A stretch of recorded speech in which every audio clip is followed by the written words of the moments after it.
जो लोग ईमानदारी से कड़ी मेहनत करते हैं उन्हें देर से ही सही लेकिन सफलता जरूर मिलती है। इसलिए देर होने से निराश नहीं होना चाहिए। इसी के ऊपर हम एक कहानी लेकर के आए हैं जिसे आप लोग बहुत ही ध्यान से सुनिए और समझिए। बहुत समय पहले की बात है। किसी राज्य के राजा की कोई संतान नहीं थी। राज्य संपन्न था, किसी चीज़ की कोई कमी नहीं थी, लेकिन राजा अपने उत्तराधिकारी को लेकर परेशान रहता था। राजा वृद्धा हो गया था। उत्तराधिकारी के विषय में राजा को चिंतित देखकर मंत्रियों ने कहा कि राज्य के किसी योग्य व्यक्ति को राजा नियुक्त कर देना चाहिए।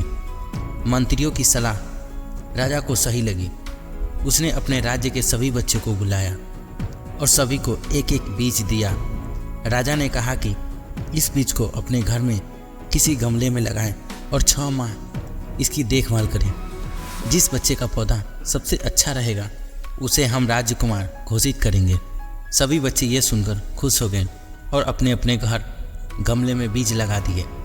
रोज सुबह शाम समय पर पानी देना, खाद डालना शुरू कर दिया। कुछ ही दिनों में बीजों से पौधे उगने लगे। सभी बच्चे अपने अपने पौधों को अच्छे से देखभाल कर रहे थे। राज्य में सिर्फ एक ही बच्चा ऐसा था जिसके बीज से पौधे नहीं उगा था। वह बच्चा इस बात से दुखी था कि उसका पौधा पनप नहीं रहा। अन्य बच्चे उसका मजाक उड़ा रहे थे। 3 महीने बीत गए।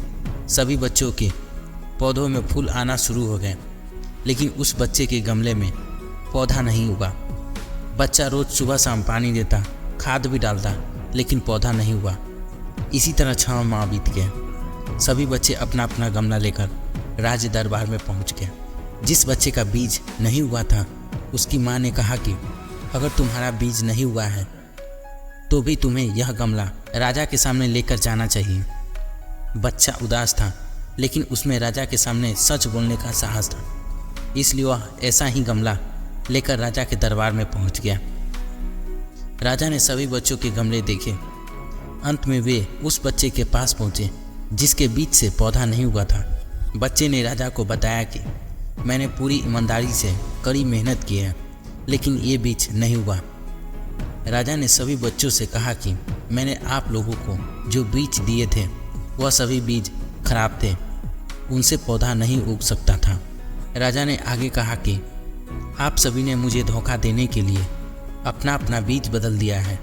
सिर्फ इस एक बच्चे ने कोई छल कपट नहीं किया और इसमें सच बोलने का साहस भी है।